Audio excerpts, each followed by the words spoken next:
Definition लिखाएंगे तो 1 घंटा में 5 क्वेश्चन नहीं बनेगा। डिफिनेशन खाली समझना है। चलो हो गया, ध्यान देना रे इसको।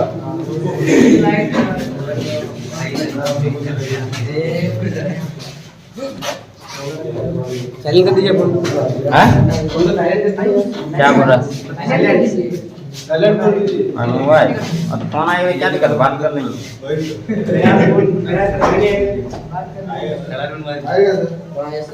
समझना, लैंग्वेज लिखाएंगे नहीं, सब तो पढ़ा हुआ, खाली समझा देते क्वेश्चन क्या पूछा और क्या बता रहा। ठीक है,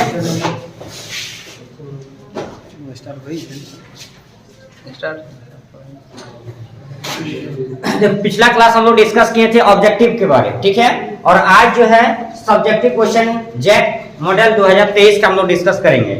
तो पता होगा जेट मॉडल पेपर है आपका 2023, और पिछला क्लास डिस्कस किए थे हम लोग सब्जेक्टिव के ऑब्जेक्टिव क्वेश्चन, और आज डिस्कस करेंगे किसके बारे, सब्जेक्टिव क्वेश्चन। ठीक है, और समझना है, लिखना नहीं है। ठीक है, और समझ जाइएगा तो आप खुद लिख लीजिएगा, इसलिए कोशिश कीजिए पहले समझने का, क्वेश्चन क्या पूछ रहा है और क्या आंसर उसका होगा। बाकी आपको आंसर चाहिए तो नोट्स हम दे देंगे, पीडीएफ में मिल जाएगा, उसके लिए दिक्कत नहीं। ठीक है, और पढ़ा भी चुके हैं आप, उससे नोट्स बना भी सकते हैं। तो देखो पहला क्वेश्चन पूछा है, बंद हो गया जो रे, आधा घंटा करके रहो। पहला क्वेश्चन होगा आपका,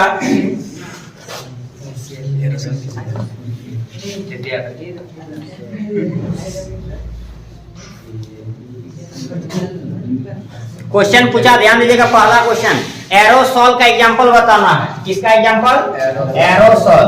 ठीक है, तो इसका सिंपल एग्जांपल याद रखना, फॉग हो जाएगा।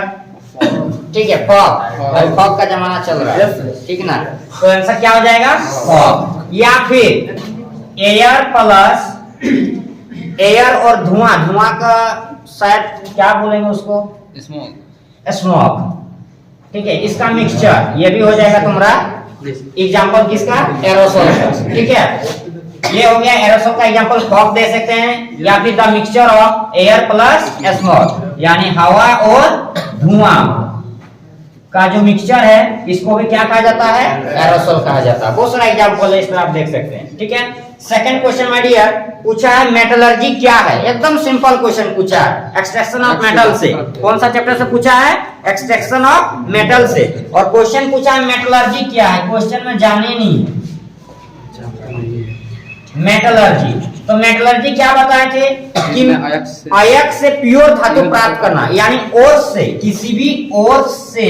ओर्स मींस क्या होता है, अयस्क। ध्यान देना, हिंदी इंग्लिश दोनों बता रहे हैं, हिंदी वाला के लिए भी और इंग्लिश वाले के लिए भी।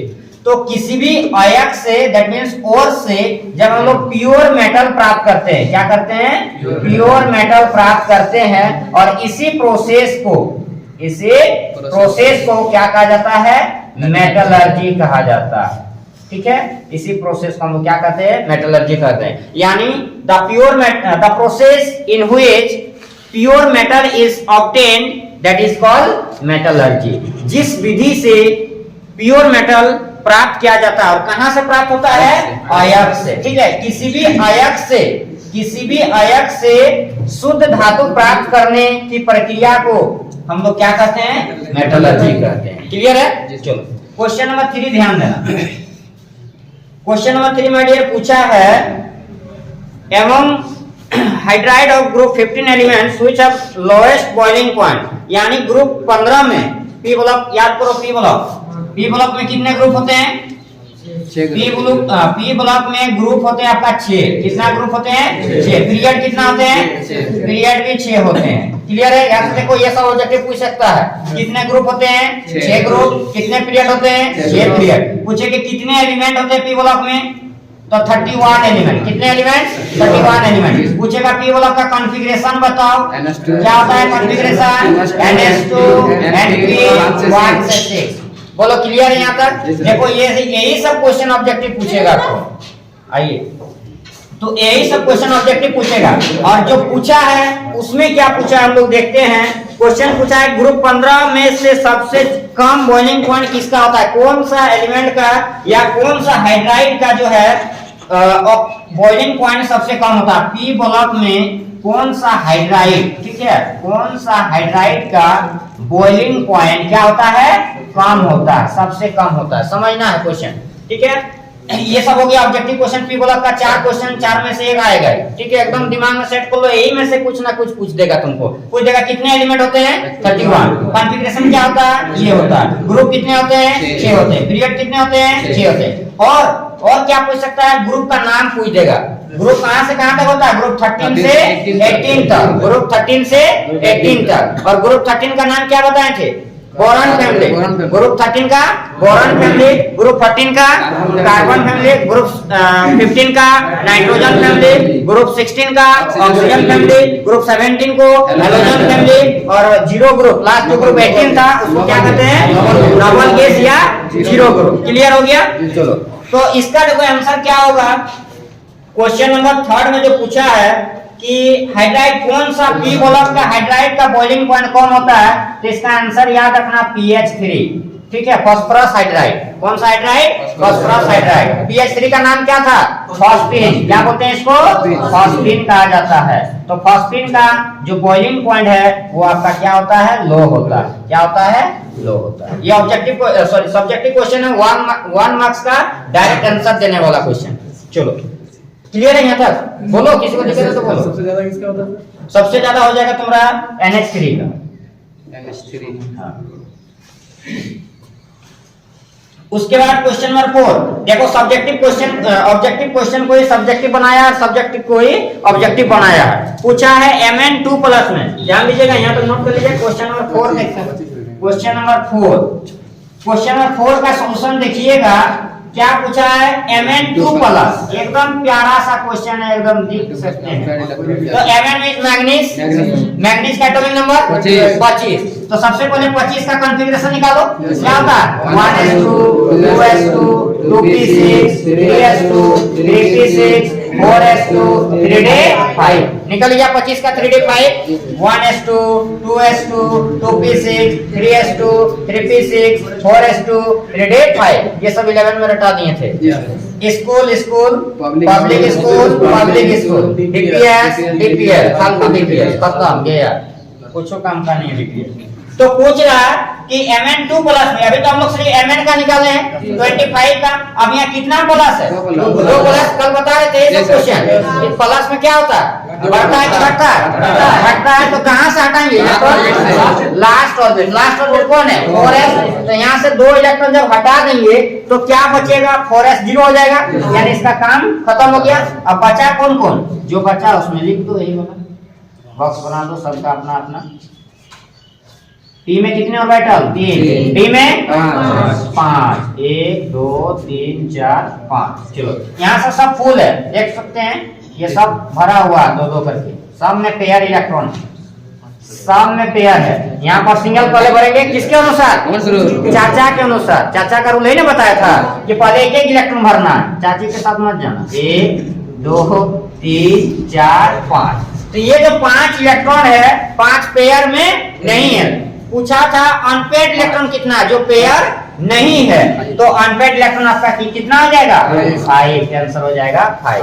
किसी का भी अनपेड इलेक्ट्रॉन चाहे पेयर इलेक्ट्रॉन निकालने के लिए सबसे पहले आपको क्या निकालना पड़ेगा, कॉन्फ़िगरेशन निकालना पड़ेगा। विदाउट कॉन्फ़िगरेशन कुछ नहीं निकलेगा। और अगर आप कॉन्फ़िगरेशन सीख गए तो वैलेंस इलेक्ट्रॉन निकाल सकते हैं, ग्रुप निकाल सकते हैं, सब ग्रुप निकाल सकते हैं, पीरियड निकाल सकते हैं, अनपेड इलेक्ट्रॉन निकाल सकते हैं, आयन कलर है कि कलरलेस से निकाल सकते हैं, डायमैग्नेटिक की पैरामैग्नेटिक वो भी निकाल सकते हैं, म्यू निकाल सकते हैं। यानी देखो कॉन्फ़िगरेशन अगर निकाल लिया तो एटॉमिक स्ट्रक्चर का जितना क्वेश्चन है सब बन जाएगा टोटल। क्वेश्चन नंबर 4 तक क्लियर हुआ। क्वेश्चन नंबर 5 देखिएगा, स्क्वायर प्लेनर का ज्योमेट्री पूछा है। क्वेश्चन नंबर 5 या 11 क्लास से क्वेश्चन पूछा है, अधिकतर क्वेश्चन 11 का भी है 12 का भी है। क्वेश्चन नंबर 5 ध्यान दीजिएगा, 5 में पूछा है स्क्वायर प्लेनर। क्या पूछा है, स्क्वायर प्लेनर का हाइब्रिडाइजेशन क्या होता है। तो स्क्वायर प्लेनर याद रखना, देखो स्क्वायर प्लेनर का होता है sp3d2। क्या होता है sp3d2। अब यहाँ पर देखो तो s एगो है, p के गो 3 गो, तो टोटल कितना 3 और 1 4, 4 और d 2 गो 6 के गो हुआ 6 गो, और 6 रहने पर हम लोग क्या लिखते हैं ऑक्टाहेड्रल। क्या लिखते हैं ऑक्टाहेड्रल। ये आंसर हो जाएगा ऑक्टाहेड्रल। तो इसका प्लेनर का DSP2 होता है। वो तो होता है कोऑर्डिनेशन कंपाउंड में, दो कंडीशन फॉलो करता है, दो का स्ट्रक्चर, एक होता है D2 sp3 कोऑर्डिनेशन कंपाउंड में, एक होता है sp3 D2। तो डी वो कॉन्फ़िगरेशन जहां से स्टार्ट होगा उसके अनुसार बनाया जाएगा, लेकिन ऐसे जनरल अगर पूछेगा तो तुमको ये लिखना है sp3 D2 6 ऑक्टाहेड्रल। इसका स्ट्रक्चर स्क्वायर प्लेनर कैसे हो जाएगा? देखो बीच कोई भी एक एलिमेंट ले लें, मान लो हमको बनाना है XC XE F4 का, ठीक है, मान लो XE F4 का स्क्वायर प्लेनर इसी का होगा। तो XC को बीच में रखें, 4 को फ्लोरीन है 1 2 3 4, 1 2 3 4। देखो स्क्वायर के फॉर्म में आया कि नहीं आया? और यहाँ पर 2 लोन पेयर बचेगा, ये होगा square planar XE F4। Clear है? चलो उसके बाद अगला क्वेश्चन पूछा है IUPAC नाम, धुआं नहीं उठेगा। अरे IUPAC नाम में कुछ जान है? देखो सिंपल क्वेश्चन है, एकदम सिंपल क्वेश्चन। CH3 CH, ऊपर में क्या लगा हुआ है CH3, फिर क्या लगा हुआ है CH, ऊपर में क्या लगा हुआ है OH, फिर लगा हुआ है CH2 और फिर क्या लगा हुआ है CHO। सिंपल सा क्वेश्चन है, प्यारा सा क्वेश्चन है, आपको कुछ नहीं करना है, ठीक है, सिर्फ देखते जाना है और लिखते जाना है और समझते जाना है। क्योंकि समझना पहले है आपको, तो सरल यहाँ पर लिखा हुआ है, आराम से लिखिएगा, उसके बाद यहाँ मिटाएंगे।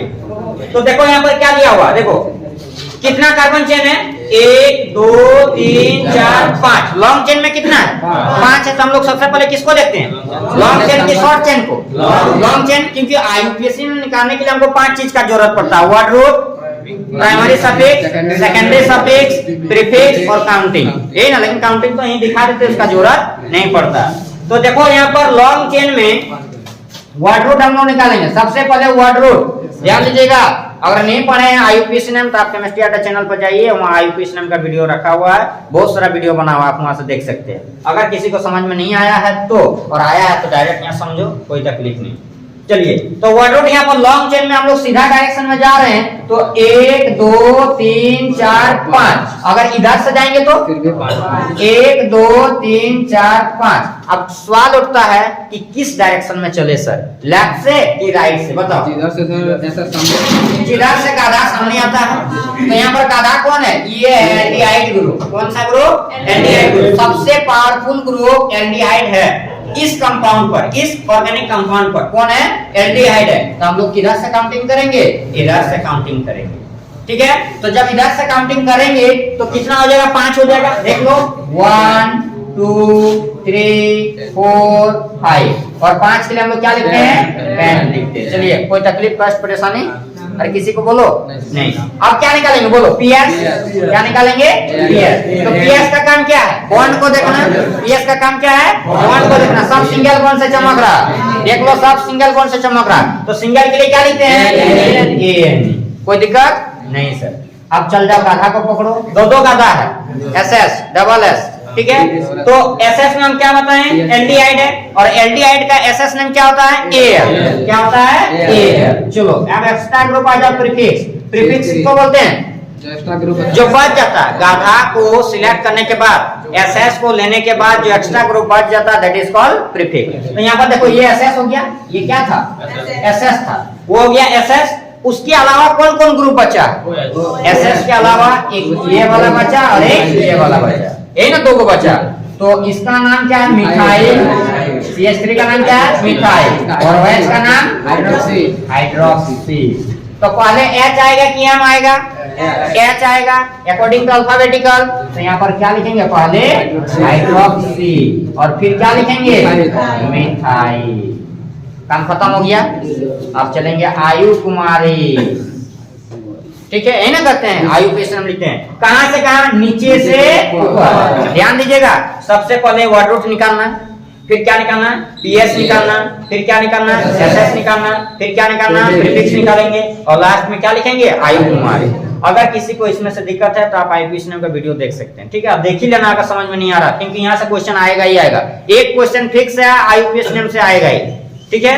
तो चलो अब हम लोग आईपीएसएम निकालने का प्रोसेस क्या है, नीचे से ऊपर जाना है, नीचे से ऊपर जाएंगे और ऊपर से फिर नीचे आएंगे। तो नीचे से ऊपर जाएंगे तो नीचे सबसे पहले कौन है, प्रीफिक्स है। तो प्रीफिक्स में कौन है, हाइड्रोक्सी। हाइड्रोक्सी कितने नंबर पर है, 3 नंबर पर। देख लो हाइड्रोक्सी जो है OH है, 3 नंबर कार्बन पर सिलेक्ट किए हैं, तो क्या लिखेंगे 3 हाइड्रोक्सी। मिथाइल के नंबर में है 4 नंबर में, आंसर क्या आ जाएगा 4 मिथाइल। अब नीचे का काम खत्म हुआ कि नहीं हुआ। अब नीचे के बाद ऊपर जाएंगे, ऊपर में कौन चमक रहा है, पेन। तो यहाँ पर लिख दो पेन। फिर कौन चमक रहा है, ANE, तो लिख देंगे ANE। फिर कौन है, Al, तो E को हटा के हम लोग डायरेक्ट क्या लिख सकते हैं, Al। This is the correct answer. चलिए इसको नोट कीजिए पूरा, फिर हम लोग आगे बढ़ते हैं। चलो फटाफट क्लिक करो।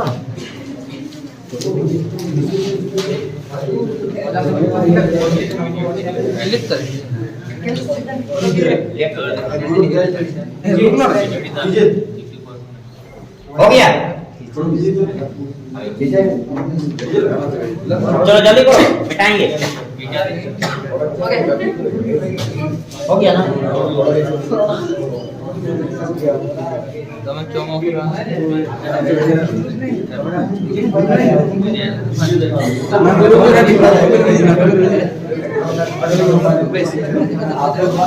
ये वाला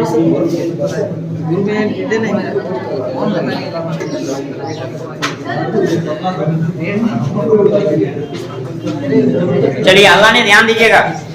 क्वेश्चन नंबर 6 हो गया 7। हेलो, क्वेश्चन नंबर 7 ध्यान देना, नहीं तो फिर चल जाएगा गोरा में, इसलिए इधर ध्यान दो। अगर गोरा में नहीं जाना है तो, और गोरा में जाना है तो समझ जाओ। माय डियर स्टूडेंट्स ध्यान देना, question number 7, write name of a disease. एक ऐसा डिजीज का नाम बताना है जो विटामिन डी के कमी से होता है। रिकेट, क्या पूछा है, विटामिन डी की कमी से क्या होता है, आंसर हो जाएगा रिकेट।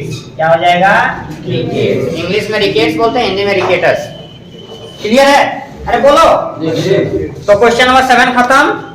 यही क्वेश्चन नंबर 8 एकदम सिंपल क्वेश्चन। 8 नंबर में हम पहले ही बताए थे, ऑर्डर से क्वेश्चन पूछेगा ही पूछेगा। ऑर्डर ऑफ रिएक्शन क्वेश्चन बनाए थे ना, order of reaction of molecularity, chemical kinetics chapter physical का, ठीक है। चलिए तो सबसे पहले यहाँ पर देखो क्या एक एग्जांपल दे रहे हैं और इसको समझा रहे हैं। मान लो A + B रिएक्शन करके बना रहा C + D। इधर समझना, इधर ऑर्डर ऑफ रिएक्शन को A + B रिएक्शन करके क्या बना रहा, C + D बना रहा। अब इसका जब हम लोग ऑर्डर निकालते हैं बाबू, सॉरी पहले तो रेट निकालेंगे। पहले क्या निकालते हैं, रेट। तो रेट जो होता है वो बराबर K और रिएक्टेंट का पावर होता है, इसके आगे X ले लेना, इसके आगे Y मान लेते हैं हम लोग। तो K इंटू जो A के आगे वो आप जो कोफिशिएंट रहता है वो पावर में जाता है, याद रखिएगा। जो कोफिशिएंट बनाता है वो कहाँ जाता है, पावर में। तो A के आगे कौन है, X है, तो X कहाँ चला जाएगा, पावर में। इंटू B, B के आगे कौन है, Y, तो चला गया। A निकल गया क्या, रेट। रेट निकाले, समझे। Rate is equal to K into reactant का कंसंट्रेशन। रिएक्टेंट में कौन कौन है, A और B है। अरे रेट इज इक्वल टू, देख लो, rate is equal to K और रिएक्टेंट, बस इतना लिख देना, रिएक्टेंट का कंसंट्रेशन। अब रिएक्टेंट में यहाँ कौन कौन है, रिएक्टेंट किसको बोलते हैं, पीछे वाला को, पीछे वाला को चल जाएगा बोरा में, आगे वाला को रिएक्टेंट कहते हैं, पीछे वाला को प्रोडक्ट कहते हैं। तो रेट कैसे निकाला जाता, देख लो, rate is equal to K और इंटू रिएक्टेंट। तो रिएक्टेंट में कौन बोलता है, A और B। तो देखो A और B दोनों को ब्रैकेट से घेर दिए, कंसंट्रेशन का साइन दे दिए, और जो इसके आगे था, जो कोफिशिएंट था, वो कहाँ चला जाता है, पावर में। That is called rate. अब इस रेट का हम लोग निकालना क्या है, ऑर्डर। तो ऑर्डर क्या बोलता है कि जो कंसंट्रेशन दिया हुआ है, क्या दिया हुआ है, कंसंट्रेशन दिया हुआ है, कंसंट्रेशन का जो पावर है, कंसंट्रेशन का जो पावर होता है उसका जोड़ देना। क्या कर देना, जोड़ देना। तो यहाँ पर कंसंट्रेशन देखो तो A का कितना है, पावर में X प्लस B का पावर कितना है, Y, तो ये निकल गया ऑर्डर। तो order is equal to answer क्या हो जाएगा, X + Y। बोलो समझ में आया। ऑर्डर किसको बोलते हैं, किसी भी रिएक्शन के रिएक्टेंट के कंसंट्रेशन के पावर के जोड़ को ऑर्डर ऑफ रिएक्शन कहा जाता है। ठीक है। अब इसी में पूछा है कि what is the unit of first order. याद करो हम लोग एक फॉर्मूला लिखे थे K इक्वल टू मोल पर लीटर का power 1 minus n into second inverse. ये जो फॉर्मूला लिखा हुआ है मोल पर लीटर का power 1 minus n into second inverse, तो ये जो फॉर्मूला है इस फॉर्मूला से ध्यान देना, ये जो फॉर्मूला है इस फॉर्मूला से किसी भी ऑर्डर का यूनिट हम लोग निकाल सकते हैं। बस खाली ये फॉर्मूला लिख लेना और कुछ नहीं करना। और ध्यान रखो यहाँ से एक नंबर कंफर्म एकदम दिमाग में सेट कर लो, यहाँ पर लिख लो, यहाँ से ऑर्डर और यूनिट एकदम फिक्स आएगा ही आएगा। जितना बता रहे एकदम कंफर्म, यहाँ से ये जो निकालने के लिए यूनिट जो है आएगा ही आएगा। देखो K इक्वल टू क्या लिखा हुआ है मोल पर लीटर का power 1 minus n into second inverse. ये होता है जनरल फार्मूला यूनिट निकालने के लिए। किसी का भी यूनिट पूछे, अपना भी यूनिट पूछेगा ना तो यहाँ n की जगह तुम बैठ जाना, तुम्हारा यूनिट निकल जाएगा। समझ में आया? ये जो n चमक रहा ना ये हुआ जनरल रिएक्शन के लिए। किसके लिए? जनरल रिएक्शन के लिए। अभी SC ST OBC का नहीं निकाले, ठीक है, आप निकालेंगे। किसका पूछा है? फर्स्ट ऑर्डर का पूछा है। कौन ऑर्डर का पूछा है? फर्स्ट ऑर्डर का पूछा है, ठीक है। तो फर्स्ट ऑर्डर का पूछा है तो आपको कुछ करना नहीं है, सिर्फ n की जगह क्या बिठा देना। अगर सेकंड ऑर्डर का पूछा तो n की जगह 2 बिठा देना। तो देखो क्वेश्चन जो आपको पूछा है वो क्या पूछा है? फर्स्ट ऑर्डर का यूनिट निकालना, ठीक है। तो K इक्वल टू क्या हो जाएगा मोल पर लीटर का पावर 1 माइनस 1। देख लो यहाँ क्या था 1 माइनस n था, इसको याद रख लेना, ये बहुत इंपॉर्टेंट है। ये फार्मूला, इसी फार्मूला से यूनिट निकलता है। किसी का भी यूनिट निकल लेना, अपना निकालना चाहिए, अपना बीबी का निकालना, किसी का भी निकल जाएगा, ठीक है। तो यहाँ पर देखो K इक्वल टू क्या दिया है मोल पर लीटर का पावर 1 माइनस 1 कर दिए, क्योंकि n का वैल्यू कितना है 1 और इनटू बचा कौन था सेकंड इनवर्स। तो 1 माइनस 1 क्या बच गया? ये पूरा का पावर क्या हो गया 0, यानी मोल पर लीटर का पावर क्या हो गया 0 और इनटू क्या बचा सेकंड इनवर्स। तो आपको पता होगा कि किसी का भी पावर अगर 0 रहता है, मेरे पावर अगर 0 है तो मेरा वैल्यू कितना हो जाएगा 1। हाथी का पावर 0 1, घोड़ा का पावर 0 5 का पावर 0 कुत्ता का पावर 0 1 होगा। किसी का भी पावर अगर 0 है तो उसका वैल्यू कितना हो जाएगा 1 होगा। और इनटू बचा क्या और किसी को भी 1 से मल्टीप्लाई करेंगे तो कितना होता है उतना ही होता है। तो K इक्वल टू हो जाएगा, ये हो जाएगा आपका यूनिट कौन ऑर्डर का फर्स्ट ऑर्डर, ठीक है। चलो ये था क्वेश्चन नंबर 8। क्वेश्चन नंबर 9 देखो, बहुत अच्छा क्वेश्चन पूछा है। क्वेश्चन नंबर 9 में डिफरेंस निकालना है, फिजिकल एडजप्शन। ध्यान देना, हम पॉइंट समझा दे रहे हैं, अपना लैंग्वेज लिख लेना कॉपी से, सिर्फ हम समझा दे रहे हैं फिजिकल एडजप्शन और केमिकल एडजप्शन। ये क्वेश्चन पूछा, पॉइंट को समझना, लैंग्वेज आपने से लिख लेना, ठीक है। पॉइंट को समझना, फिजिकल एडजप्शन और केमिकल एडजप्शन में क्या अंतर है। जो नहीं क्लास किए हैं थोड़ा अच्छा से समझना, जो क्लास किए हैं थोड़ा कम ही समझना, समझ में आ जाएगा। हालांकि हम कोशिश करते हैं अच्छा से ही समझने का और समझाने का भी। तो क्या पूछा है? फिजिकल और केमिकल एडजप्शन में डिफरेंस पूछा, 2 नंबर या 3 नंबर का पूछा होगा, ठीक है। तो देखो सबसे पहला इसका जो पॉइंट लिखना, सबसे पहला पॉइंट हम समझा दे रहे हैं, लिखना तुम लोग को अपने से लैंग्वेज में। और किसी को अगर लैंग्वेज चाहिए तो टोल फ्री नंबर दिया हुआ है, उसमें मैसेज करना, कॉल करना, और रिचार्ज नहीं है तो रिचार्ज कर देना, ठीक है। तभी ना मैसेज जाएगा यार, ऐसे थोड़े मैसेज आता है, फ्री में PDF थोड़े मिलेगा, ठीक है। PDF मिल जाएगा, थोड़ा मैसेज कर देना, उसमें मिल जाएगा PDF पूरा आंसर के साथ, क्वेश्चन आंसर के साथ। इसलिए अभी हम समझा दे रहे हैं, आंसर अपना घर में लिखते रहना सो फिजिकल एडजप्शन देखो, फिजिकल एडजप्शन में क्या होता है ना कि मॉलिक्यूल्स जो होता है किसी भी सॉलिड और लिक्विड के जो मॉलिक्यूल्स होता है, सॉलिड और लिक्विड के जो,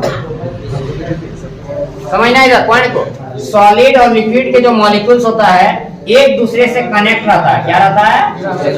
कनेक्ट रहता है, लेकिन इसमें जो है ना क्विक फोर्स से कनेक्ट रहता है। कौन सा फोर्स से? Quick force. बस इतना याद रखना। सॉलिड और लिक्विड के मॉलिक्यूल्स एक दूसरे से, सॉलिड और लिक्विड के मॉलिक्यूल्स एक दूसरे से क्विक फोर्स से कनेक्ट रहता है। इसको हम लोग क्या कहते हैं? Physical adjustment. क्या कहते हैं? Physical adjustment. अब केमिकल का पहला पॉइंट क्या हो जाएगा सर? तो वीक के जगह आपको क्या कर देना? स्ट्रॉन्ग कर देना, बाकी जैसा का वैसा। बोलो पहला पॉइंट समझ में आया कि नहीं आया? आया। सॉलिड और लिक्विड के मॉलिक्यूल्स जो है एक दूसरे से क्या रहता है? वीक फोर्स से कनेक्ट रहता है और इसमें स्ट्रॉन्ग फोर्स से कनेक्ट रहेगा। दूसरा पॉइंट क्या बताएंगे इसका? कम से कम 3 पॉइंट लिखना है। ये जो होते हैं ना, ये इनऑर्गेनिक होते हैं।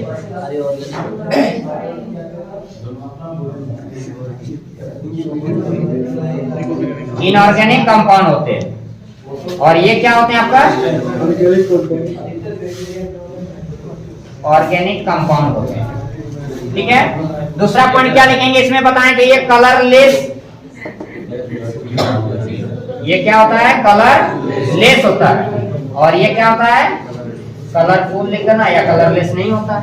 3 पॉइंट हो गया। पहला पॉइंट सॉलिड और लिक्विड के मॉलिक्यूल्स वीक फोर्स से रहता है। दूसरा पॉइंट ये कलरलेस होता है, ये इनऑर्गेनिक होते हैं। उसका अपोजिट इसमें लिख देना, वीक की जगह स्ट्रॉन्ग कर देना, कलरलेस की जगह कलरफुल कर देना, इनऑर्गेनिक की जगह ऑर्गेनिक कर देना। क्लियर है? क्वेश्चन नंबर 9 खत्म हो गया। क्वेश्चन नंबर 10 को समझना, थोड़ा समय कम है इसमें, थोड़ा जल्दी चल रहे हम लोग। ठीक है। देखो क्वेश्चन नंबर 10 को अच्छा समझना, रिएक्शन पूछा है। क्वेश्चन नंबर 10 में रिएक्शन को बैलेंस करने के लिए पूछा है, कंप्लीट करना है। एकदम प्यारा प्यारा सा रिएक्शन दिया पड़ा हुआ। देखो 10 का ए समझना, इधर ध्यान देना बाबू लोग।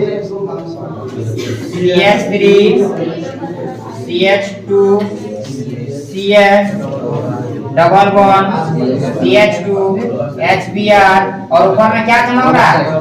पर ऑक्साइड। सुनाता? हाँ, आंसर बना के बता रहे। ठीक है, चलो। तो बाबू ध्यान देना, आंसर बता के बता रहे हैं, थोड़ा कंप्लेन आने लगा कल से, ऐसे हम कंप्लेन लेते नहीं। ये डबल बॉन्ड है, एल्कीन है। डबल बॉन्ड मतलब क्या? एल्कीन। इधर समझना, डबल बॉन्ड का मतलब एल्कीन। और एल्कीन को किसके साथ? हेलोजन एसिड के साथ HX। याद करो, एल्कीन प्लस HX और प्रेजेंस में क्या था? H2O2, वही हुआ पेरोक्साइड। H2O2 का मतलब पेरोक्साइड। तो ये कौन सा रूल को फॉलो करता है? एंटी मार्कोनी का रूल। याद करो, मार्कोनी में क्या बताया था कि प्रेजेंस में कोई नहीं रहेगा, प्रेजेंस में कोई नहीं रहेगा। और एंटी जो मार्कोनी होता है, एंटी मार्कोनी का रूल, उसने क्या बताया था? प्रेजेंस में H2O2 किसी भी एल्कीन को पहले इसका रूल को समझा दे रहे, नीचे देख लो।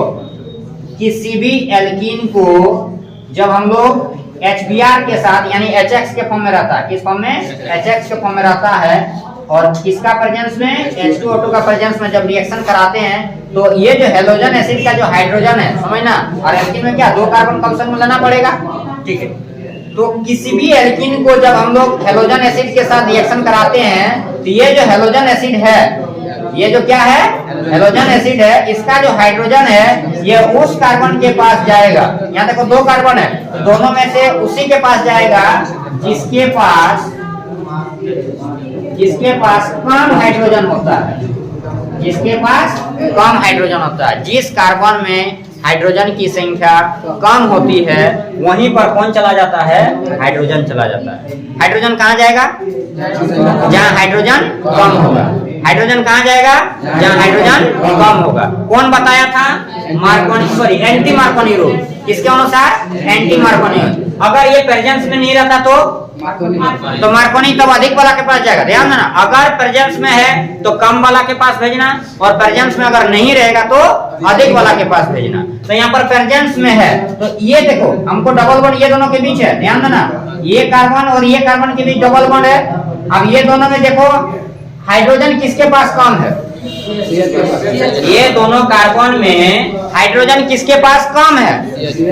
ये वाला कार्बन के पास है ना, तो कम वाला के पास भेज दो। क्यों सर? क्योंकि यहाँ क्या लगा हुआ है? पेरोक्साइड लगा हुआ है। जब भी पेरोक्साइड लगा हुआ रहेगा तो हाइड्रोजन को कम वाले हाइड्रोजन के पास भेजना। तो ये हाइड्रोजन चला जाएगा इस कार्बन पर और ये ब्रोमीन चला जाएगा इस कार्बन पर। बोलो समझ में आया? और ये डबल बॉन्ड टूट के किस में चला जाएगा? सिंगल बॉन्ड में। तो इसका आंसर क्या हो जाएगा? CH3 CH2 CH2 CH2 और यहाँ कौन जुड़ गया? नहीं समझ में आया?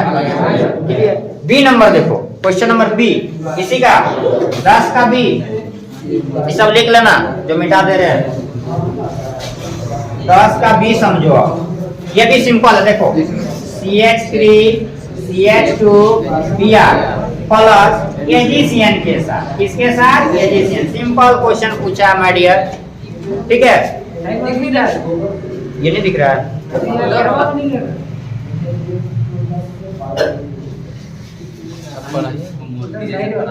दिख तो रहा है।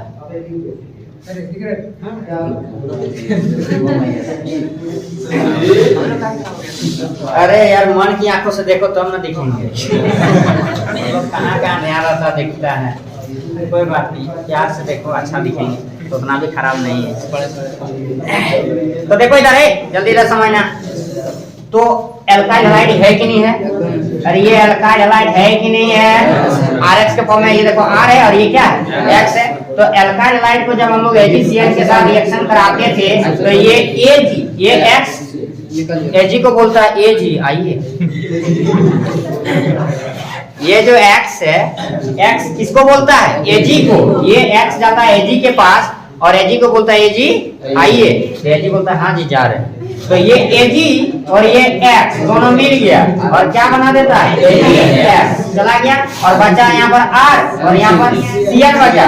लेकिन जब भी सिल्वर साइनाइड रहेगा तो ऑपोजिट में बोलता है, आइसोसाइनाइड बनता है। आंसर क्या आ जाएगा? RNC। अब देखो ऊपर वाला, पहले इसलिए ये वाला समझाए क्योंकि ये समझ जाएगा तो ये वाला बन जाएगा। क्योंकि देखो R है ना एल्काइल ग्रुप, R के जगह यहाँ CH3 CH2 लगा हुआ और X के जगह क्या लगा हुआ? Br, तो बाकी AgCN अपना जैसा का जैसा। अब देखो यहाँ पर क्या बनेगा, ये ब्रोमीन जाएगा किसके पास? ये ब्रोमीन जाएगा Ag के पास और Ag को क्या बोलेगा? Ag, आइए। तो ये Ag और Br दोनों चला जाएगा बिग बाजार। Ag और Br कहाँ चला जाएगा? बिग बाजार। तो Ag और Br मिलके चला गया Ag Br। बोलो Ag Br बाहर गया कि नहीं गया रोड पर? Ag और Br चला गया तो बचा कौन? CN बचा।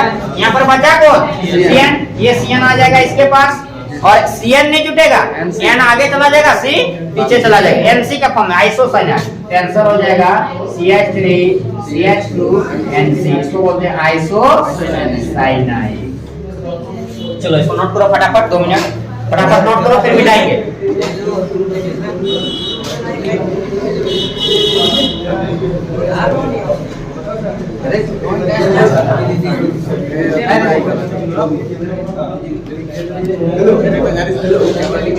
अरे हुआ कि नहीं बउआ लोग?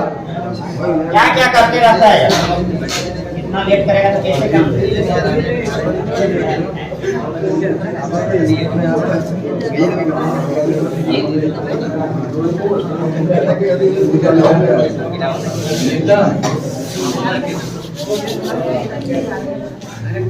क्वेश्चन नंबर 11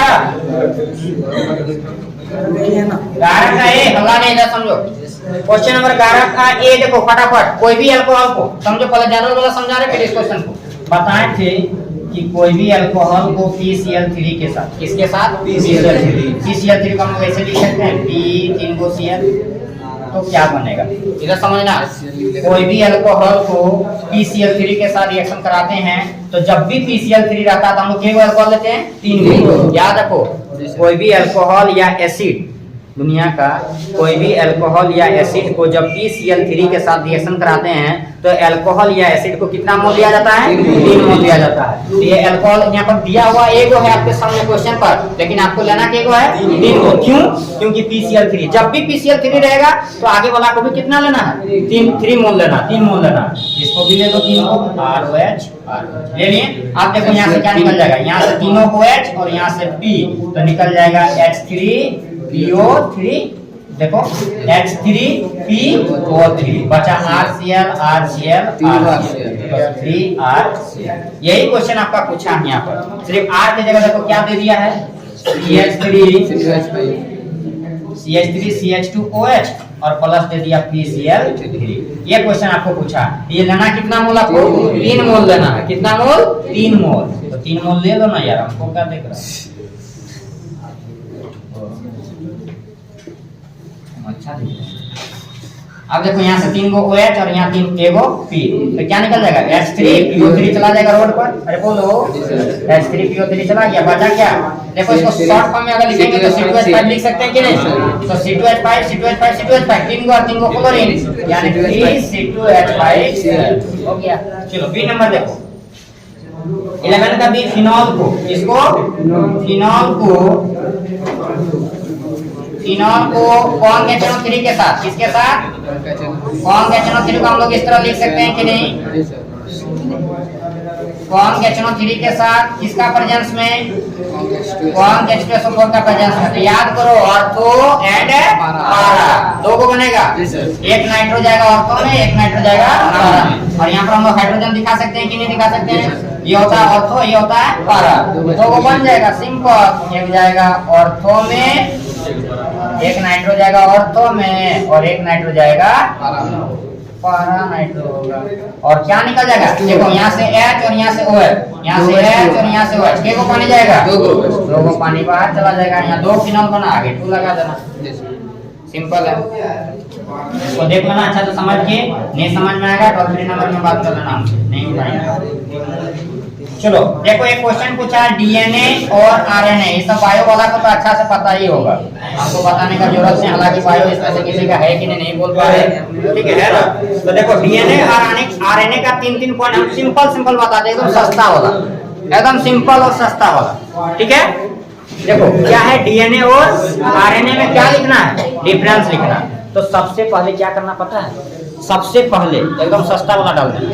कौन वाला? Full form. क्या डाल देना? फुल फॉर्म, ठीक है। एक्सटेंड जो करता है तो DNA का फुल फॉर्म क्या होगा बोलो? Deoxy ribo nucleic acid. RNA का क्या होता है? Ribo nucleic acid. पहला पॉइंट सिंपल हो गया। दूसरा पॉइंट देखो, इसका जो शेप होता है, किसका? DNA का, इसका शेप होता है सिलिंड्रिकल। कैसा होता है? Cylindrical, simple. और इसका शेप लिखना स्ट्रेट चेन। कैसा होता है? स्ट्रेट चेन होता है, ठीक है। तीसरा पॉइंट देखो, ये जो है ये क्या करता है? एक पीढ़ी के लक्षण को दूसरे पीढ़ी तक ले जाता है, यानी कि क्या बोल सकते हो उसको? It transfer the character. देखो ये क्या करता है?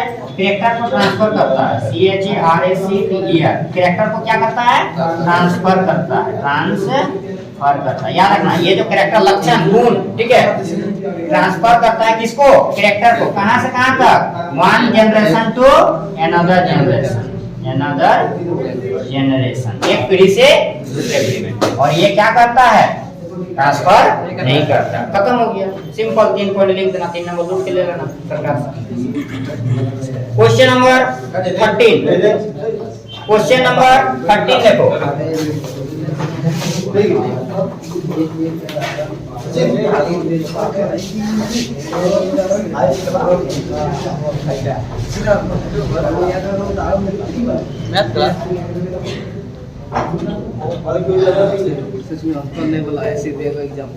इधर देखो क्वेश्चन नंबर 13 पूछा है होमोपॉलीमर और कोपॉलीमर। क्या पूछा है? होमोपॉलीमर और कोपॉलीमर में क्या निकालना है? डिफरेंस पूछा है और उसका एक एग्जांपल देना। ध्यान देना इधर। होमोपॉलीमर क्या होता है कि वैसा पॉलीमर जिसमें ओनली एक ही प्रकार का, only one type of monomer are present, जिसमें एक ही प्रकार के क्या रहते हैं? मोनोमर रहते हैं, ठीक है। होमो का मतलब होता है सेम, याद रखना। होमो का मतलब सेम, समान, एक ही जैसा मॉलिक्यूल से मिलकर बना होता है। जैसे हम लोग क्या बोल सकते हैं? एग्जाम्पल पॉलीथीन, ठीक है। इसका एग्जाम्पल क्या हो जाएगा? पॉलीथीन हो जाएगा। एग्जाम्पल में दे देना पॉलीथीन। देखो इसको संधि विच्छेद करेंगे, तोड़ेंगे तो पॉली प्लस इथीन, यानी पॉलीथीन जो बना है सिर्फ किससे बना है? इथीन से बना। बहुत सारा इथीन को मिला दिए तो क्या बन गया? पॉलीथीन बन गया। तो वैसा पॉलीमर जो एक ही प्रकार के मॉलिक्यूल से मिलकर बना होता है, एक ही टाइप का मॉलिक्यूल्स रहेगा, उसमें दूसरा मॉलिक्यूल्स नहीं रहेगा। इसमें क्या हो जाएगा? इसका उल्टा हो जाएगा। इसमें हो जाएगा डिफरेंट मोनोमर से मिलकर बनता है। क्या होता है? डिफरेंट मोनोमर से मिलकर बना होता है। उसका उल्टा करना, इसमें क्या लिखा है? Only one type of monomers present, इसमें लिखना different type of monomers are present. इसमें एक ही प्रकार का मोनोमर रहता है, इसमें अलग अलग मोनोमर रहता है। इसका एग्जांपल क्या आ जाएगा? पॉलीथीन, और इसका एग्जांपल दे देना नायलॉन 6, बेटालाइट, बहुत सारा एग्जांपल है इसका। ठीक है, चलो क्वेश्चन नंबर 14, बहुत अच्छा क्वेश्चन दिया है और कहां से पूछा है? केमिस्ट्री इन एवरीडे लाइफ से। कहां से पूछा है? Chemistry in everyday life chapter से पूछा है। हालांकि हम हर चैप्टर का ऑब्जेक्टिव क्वेश्चन हम अलग से देंगे आपको एप्लीकेशन पर, कुछ दिन वेट कीजिए, वो मिल जाएगा। लेकिन अभी फिलहाल YouTube पे आपको ये जो मिल रहा है उस पर पढ़िए, सीधे से अच्छा ही है। अब देखो क्या है ट्रांक्विलाइजर। क्वेश्चन नंबर क्या है 14 में? ट्रांक्विलाइजर। देखिए ट्रांक्विलाइजर का काम होता है ना टेंशन। बहुत सारे अभी पता ही होगा कि बच्चा लोग, लड़का लड़की लोग, जो भी है आदमी अभी अधिकतर डिप्रेस में रहता है। क्या है? अभी तक डिप्रेस में अधिकतर पाया जाता है। तो ये जो ट्रांक्विलाइजर है ये एक ऐसा मेडिसिन है, ये क्या है? एक ऐसा मेडिसिन है जिसका यूज करते हैं हम लोग। ठीक है, कहाँ कहाँ यूज करते हैं? टेंशन को दूर करने के लिए, इरिटेबिलिटी और डिप्रेशन। ठीक है, ये सब को क्या करता है? काम कर देता है।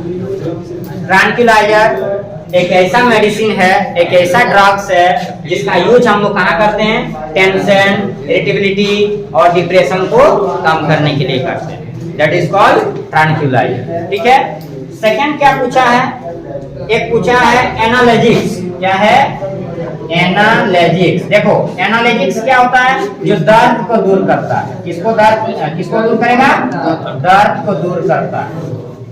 ठीक है, दिल का दर्द नहीं, अपना दर्द मत समझ लेना। ठीक है, हमारा दर्द तो यहाँ पर दर्द मतलब पेन क्लियर जिसको बोलते हैं। क्या बोलते हैं? पेन क्लियर, दर्द को दूर, माथा दर्द, सिर दर्द। ठीक है, दैट इज कॉल्ड नॉट दिल दर्द। ठीक है, तो ये क्लियर हो गया। देखो ट्रांक्विलाइजर बताएं, डिप्रेशन, टेंशन, ये सब जो होता है, चिड़चिड़ापन, तो ये सब होता है ट्रांक्विलाइजर ले लेगा, ठीक हो जाएगा। और जो दर्द है, ठीक है, उसको दूर कौन करता है? एनाल्जेसिक्स करता है। ठीक है, इसका एग्जांपल में आ जाएगा एस्पिरिन। क्या आ जाएगा? एस्पिरिन आ जाएगा इसका एग्जांपल में। और इसका एग्जांपल में आप ले सकते हैं बारब्यूट्रेट। क्या ले सकते हैं? बारब्यूट्रेट। चलिए क्वेश्चन नंबर 15 ध्यान दीजिएगा। 14 तक क्लियर हो गया? एकदम नोट करते चलिए, लिखते चलिए आराम से, प्यार से। देखो सिंपल क्वेश्चन 15 में पूछा है डायमैग्नेटिक। क्या पूछा है? क्वेश्चन में जानना डायमैग्नेटिक किसको कहते हैं?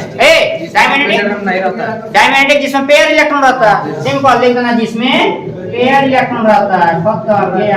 Bye bye. और क्या पूछा है? पैरामैग्नेटिक। पैरा में क्या होता है? बोलो बोलो। पैरामैग्नेटिक जिसमें अनपेयर्ड रहता है, अनपेयर्ड इलेक्ट्रॉन रहता है। सिंपल। और एक लास्ट क्या पूछा? देखो फेरोमैग्नेटिक। क्या पूछा है? फेरोमैग्नेटिक है, किसी को पता? किसको कहते हैं? बोलो।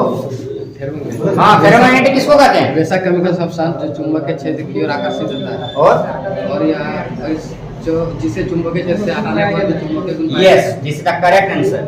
Those chemical substance which attract the magnetic field, जो चुंबकीय क्षेत्र की ओर क्या होता है? आकर्षित होता है। और उसको चुंबकीय क्षेत्र से हटा भी देंगे। मान लीजिए पदार्थ है, ठीक है, इसको चुंबक क्षेत्र में रखें तो इसमें चुंबक का गुण आ जाएगा, आएगा कि नहीं आएगा? और चुंबक क्षेत्र से इसको जब हटा भी देंगे फिर भी इसमें चुंबक का गुण पाया जाएगा। That is called ferromagnetic. यानी बोल सकते हैं कि ये क्या करता है? It attract by magnetic field. ये मैग्नेटिक फील्ड की ओर क्या होता है? अट्रैक्ट करता है। और दूसरा पॉइंट लिख देना कि इसमें जो है, इसमें चुंबकीय गुण हमेशा पाया जाता है, हमेशा पाया जाता है। ठीक है, फेरोमैग्नेटिक में ऑलवेज मैग्नेटिक प्रॉपर्टीज पाया जाता है। तो क्वेश्चन नंबर 15 तक उम्मीद करते हैं किसी को दिक्कत है तो बोलो। नहीं ना, कोई परेशानी? चलिए, नहीं है तो क्वेश्चन नंबर 15 तक क्लियर हो गया। टोटल क्वेश्चन कितना? 19। और ज्यादा नहीं है, 2 मिनट रुकिएगा, आराम से हो जाए क्लियर। मिटाएं इसको। चलिए क्लिक कीजिएगा फटाफट, राइट नाउ।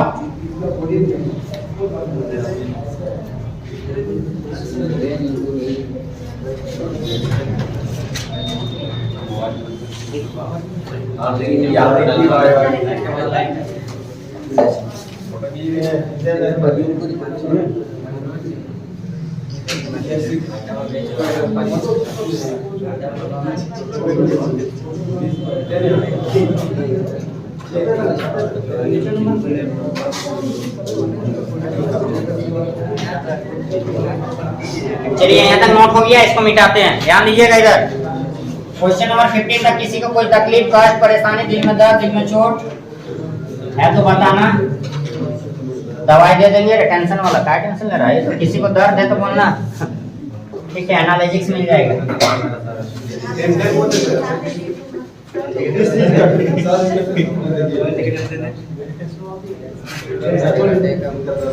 किसी को टेंशन है तो सस्ता नशा कर लेना। हाँ शंभू, टेंशन है क्या? सस्ता नशा कर लेना।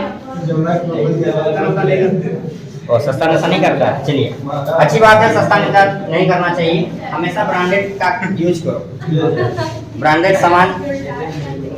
क्योंकि पता है कि महान सिर्फ जीतने वाला ही नहीं होता है, जीतने वाला नहीं, महान जो है सिर्फ जीतने वाला ही नहीं होता है, कहाँ हारना है। अगर वो उसको भी, अगर वो भी पता है तो महान वही होता है, कहाँ हारने वाला है।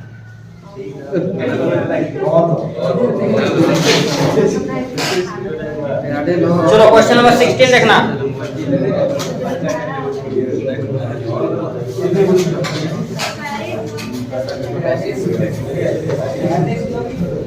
हो गया 16 ए, क्वेश्चन नंबर 16 ध्यान देना। तो 16 में क्या पूछा? फैराडे लॉ, एकदम सिंपल है। क्या बताए थे कि W जो होता है वो समानुपाती होता है किसका? Q का। Simple Faraday law.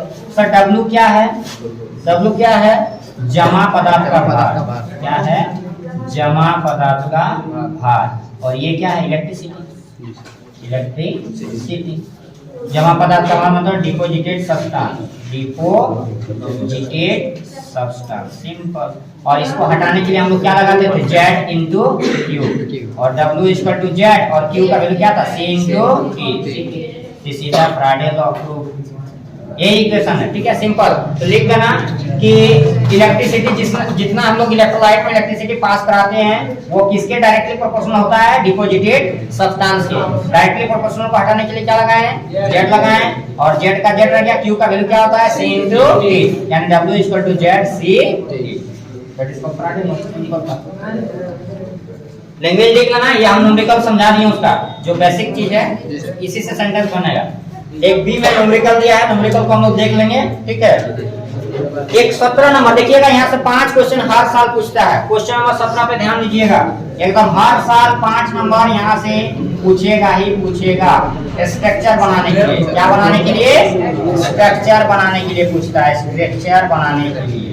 ध्यान दीजिएगा, क्वेश्चन नंबर 17 हमेशा स्ट्रक्चर बनाने के लिए हर साल क्वेश्चन यहाँ से पूछता ही पूछता है। अब देख सकते हैं आपके सामने भी 5 क्वेश्चन पूछा गया है, और पांचों का स्ट्रक्चर हम बोर्ड पे समझा रहे हैं, उसको प्यार से समझ लेना। देखो पहला क्वेश्चन, H3PO4 ही ना है। देखो इसका स्ट्रक्चर ध्यान देना, H3 है ना, इसका सिंपल ट्रिक हम लेवल में रटाए थे, HOPOH। हाइड्रोजन 3 है ना, ऑक्सीजन 4 है, एक 2 ऑक्सीजन हम लोग का घट रहा है, देखो तो यहाँ पर एक आ जाएगा POH, simple HOPOH POH। Hydrogen 3 1 2 3, oxygen 1 2 3, एक ऑक्सीजन घट रहा है, यहाँ पर एक ऑक्सीजन डबल बना, सिंपल। चलो सेकंड क्या है देखो तो, सेकंड क्या है?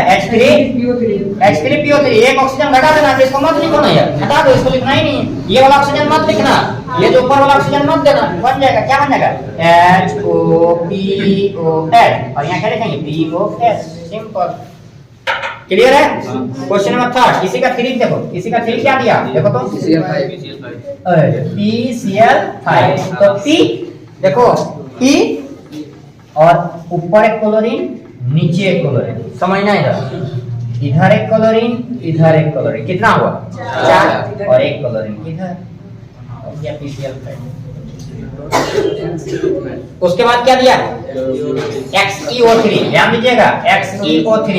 तो Xe को बीच में रखो, 3 ऑक्सीजन, तो बन जाएगा इसका पिरामिडल शेप बनेगा शायद, नहीं टेट्राहेड्रल, एक लोन पेयर, एक ऑक्सीजन, दो ऑक्सीजन, तीन ऑक्सीजन। ऑक्सीजन के साथ हमेशा डबल बॉन्ड बनता है, याद रखना, ऑक्सीजन के साथ हमेशा डबल बॉन्ड। तो बन गया XCO3। और जो बता रहे हैं हो सके ये भी पूछ देगा, तो इसलिए प्रैक्टिस कर लेना, घर में लिख लेना एक बार। सारा सॉल्यूशन तो हम बता ही दे रहे हैं, पीडीएफ हम अलग से भेज ही देंगे इसका, नोट्स बना के पूरा आंसर के साथ, ठीक है। चलिए लास्ट क्वेश्चन क्या है, XeOF4, यही ना है। तो देखो Xc को बीच में रखें, अब बोलेंगे सर आपको कैसे याद हो गया, हम लोग को तो पता ही नहीं इसे कहाँ से कैसे बनेगा, तो एक दिन में थोड़ी याद होना है, 5 साल टाइम लगा। प्रैक्टिस, आपको पता होगा कि प्रैक्टिस नहीं कीजिएगा तो कुछ बनने वाला नहीं होगा, इसलिए जितना बता रहे उसको घर में 2 बार लिखो, नहीं तो पिछल जाएगा गोरा, ठीक है। गोरा में तो झोला में जाएगा, धुंधी बाजार। देखो एक XeOF4, इधर समझना, Xc को ले लिए, 4 कोना में 4 को F लगा दो, सिंपल, 1 2 3 4 और एक ऑक्सीजन। क्या दिक्कत है बोलो, कोई दिक्कत है? बनेगा कि नहीं बनेगा? 5 चलिए हो गया। क्वेश्चन नंबर 18 आ जाओ। ये मोल फ्रैक्शन पूछता है, मोल फ्रैक्शन देखो एकदम सिंपल है, मोल फ्रैक्शन समझना। एक सॉल्यूशन लेंगे, डूबी रे, डूबी में सॉल्यूशन नहीं है, डुबा लेंगे। क्या लेंगे? डुबाई लेंगे। But according to chemistry language you have to take in beaker, क्या लेना है? चलो एक बीकर ले लिए, ध्यान दीजिएगा, इसमें सॉल्यूशन बना हुआ है, ठीक है। 2 कंपोनेंट मिला रहे हैं, A और B, एक नमक साल्ट और एक चीनी शुगर। क्या मिला रहे हैं? चीनी शुगर, ठीक है। इसमें क्या है, इस सॉल्यूशन में ये जो सॉल्यूशन है इसमें किसका किसका कण है, किसके किसके पार्टिकल है? चीनी का भी और नमक का भी। ध्यान देना, एक बीकर लिए, बीकर में 2 कंपोनेंट मिला रहे, A और B। A को क्या माने? नमक, और B को क्या माने? चीनी, शुगर माने। दोनों को मिलाए, दोनों घुल गया, घुला कि नहीं घुला? दोनों घुल गया। तो दोनों घुला तो इसमें क्या होगा, नमक का भी तो मोल आएगा, नमक की कण की संख्या है ना, A की मोल की संख्या, मोल की संख्या तो हम लोग क्या मान लेते हैं? N1। और चीनी घुला, चीनी घुला ना, तो चीनी का भी तो कण होगा अंदर में, तो क्या लिखेंगे? B की मोल की संख्या। मोबाइल नंबर मत समझ लेना, ठीक है, नहीं तो चल जाएगा भीतर। मोल की संख्या क्या मान लेंगे? N2। और मोल फ्रैक्शन का हम लोग डिनोट किससे करते हैं? X। और X क्या बोलता है कि एक कंपोनेंट की मोल की संख्या, वन कंपोनेंट की मोल की संख्या बाय टोटल कंपोनेंट मोल की संख्या, टोटल कंपोनेंट के मोल की संख्या। तो यहाँ देखो, किसी मान लो मोल फ्रैक्शन निकालना A का, किसका? A का, तो A की मोल की संख्या कितना है? N1, और नीचे हो जाएगा N1 प्लस N2। पूछेगा B की मोल की संख्या, तो B की मोल की संख्या पहले N2 और नीचे दोनों N1 प्लस N2। ये दोनों को जब ऐड करेंगे XA प्लस XB, आंसर कितना आता है? 1 आता है। आप देख सकते हैं, अगर मैं स्टूडेंट है तो कैलकुलेशन करके बना लेना, कोई दिक्कत नहीं। क्लियर है बोलो? तो क्वेश्चन नंबर कहाँ तक क्लियर हो गया हम लोग का? 18 तक। एक न्यूमेरिकल पूछा, न्यूमेरिकल को देख लेंगे, ठीक है, कोई दिक्कत, न्यूमेरिकल को रहने दो, टाइम लग जाएगा बहुत। क्वेश्चन नंबर 19 को समझना फटाफट। एक दिया हुआ कन्वर्शन पूछा 19 नंबर में, रिएक्शन।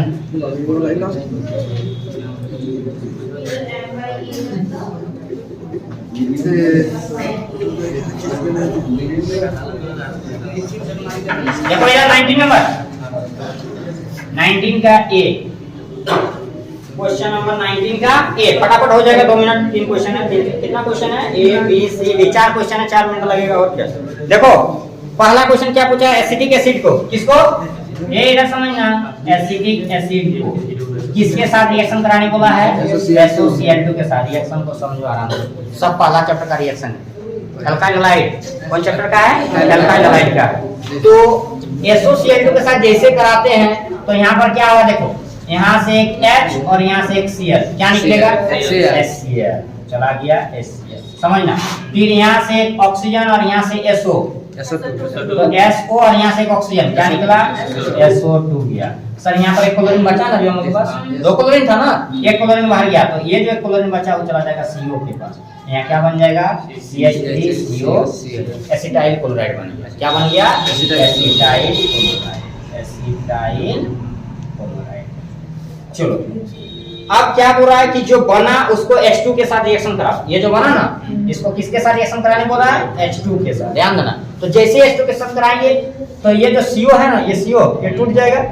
देखो कैसे टूटेगा, या फिर ऐसे करो ना, यहाँ 2 हाइड्रोजन है कि नहीं है, अरे H2 में तो 2 हाइड्रोजन, तो यहाँ से एक यहाँ से एक H और यहाँ से एक Cl, क्या बाहर जाएगा HCl। H और Cl मिलकर क्या बन गया HCl, बचा के को H, ये वाला H बचा ना को, ये चला जाएगा यहाँ पर, तो इसको हम लोग लिख सकते हैं CH3C11OH बन गया एसिटल। क्या बन गया एसिटल। ये था पहला रिएक्शन, खत्म हो गया। ये तो पता करना। बी नंबर देखो, बी नंबर समझो, बी में क्या पूछा, फिर से वही ले लिया। हाँ PDBSO4 अरे वो कैटलिस्ट है, वो PDBSO4 मतलब रिडक्शन होता है, कैटलिस्ट है, ठीक है, इसका कोई काम नहीं, H2 के साथ रिएक्शन होगा। बी नंबर देखो CH3CH2 C डबल O यही ना है, इसको किसके साथ रेड फास्फोरस HBZ रिएक्शन याद है, HBZ रिएक्शन पढ़ाए कार्बोक्सो, सॉरी माफ करना, अभी तुम लोग का एल्डिहाइड चैप्टर नहीं पढ़ाए, एल्डिहाइड का चैप्टर का है, ठीक है। तो इसको जब रिएक्शन कराते हैं ना Cl2 के साथ, किसके साथ Cl2, देखो सबसे पहले इसका स्ट्रक्चर बना के समझा दे रहे हैं, तो फिर सनातन को समझ में नहीं आएगा। ये देखो CH3 सर डायरेक्ट बना देते हैं, ये 3C डबल O, किसको किसके साथ Cl2 के साथ। के को Cl2 ले लिए, देखो के को Cl2 लिए 3 को, जब भी रेड फास्फोरस रहेगा ना प्रेजेंस में, सुन लो कान खोल के, जब भी रेड फास्फोरस रहेगा तो के को क्लोरीन लेना है 3 को लेना है, के को लेना है 3 को। तो देखो यहाँ रेड फास्फोरस था 3 को ले लिए। अब देखो यहाँ से 1 हाइड्रोजन 2 हाइड्रोजन 3 हाइड्रोजन और यहाँ से 3 को क्लोरीन, क्या निकलेगा 3 को HCl निकलेगा कि नहीं, तो 3 को HCl चला गया, ठीक है। अब यहाँ 3 को क्लोरीन बचा, बोलो रे, ये तीनों क्लोरीन कहाँ जाएगा, यहाँ से हाइड्रोजन हटा, यहाँ पर आ जाएगा Cl और फिर CH2 C बोलो क्या दिक्कत है इसमें, समझ में नहीं आया, आया कि नहीं। चलिए क्वेश्चन नंबर 3 चलो, देखो C number CH3C, question misprint हो गया, ध्यान दीजिएगा।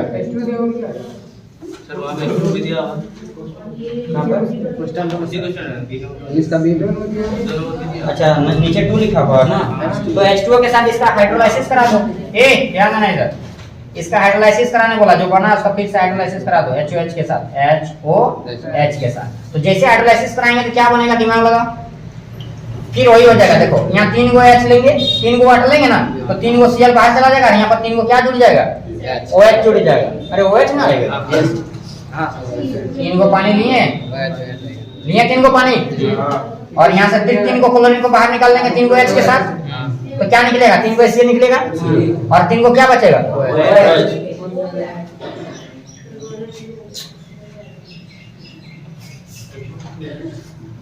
और इसका नाम लिख देना अनस्टेबल। क्या लिख देना अनस्टेबल। चलिए देखो लास्ट क्वेश्चन में थोड़ा सा मिसप्रिंट हो गया होगा, हो सके क्वेश्चन का कि CH3C और यहाँ ऐसा लिखा हुआ CH3, ये क्वेश्चन जो है ना मिसप्रिंट हो गया, इसको देख लेना पड़ेगा, क्वेश्चन गलत है, C नंबर क्वेश्चन गलत है, ठीक है, ऐसा नहीं होना चाहिए, क्वेश्चन थोड़ा सा कहीं मिस्टेक किया होगा। चलिए D नंबर चलते हैं,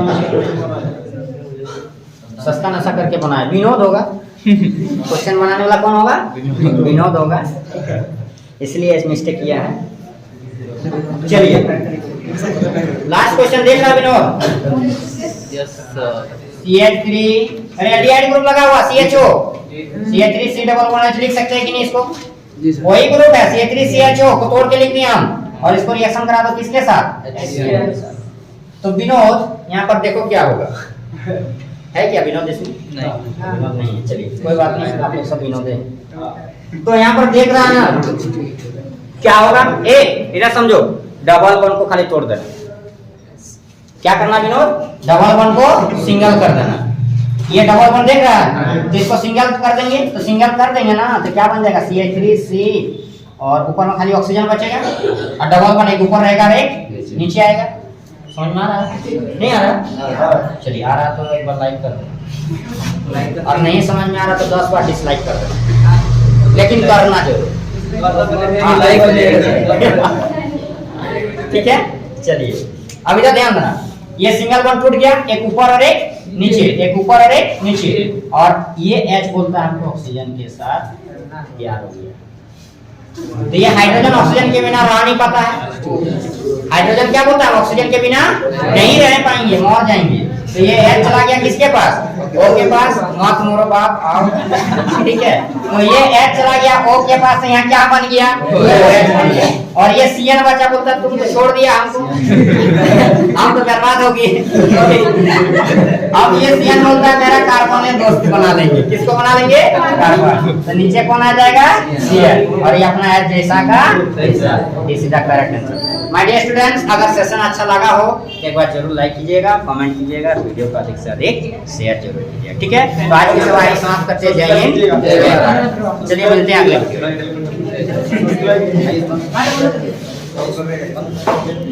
में।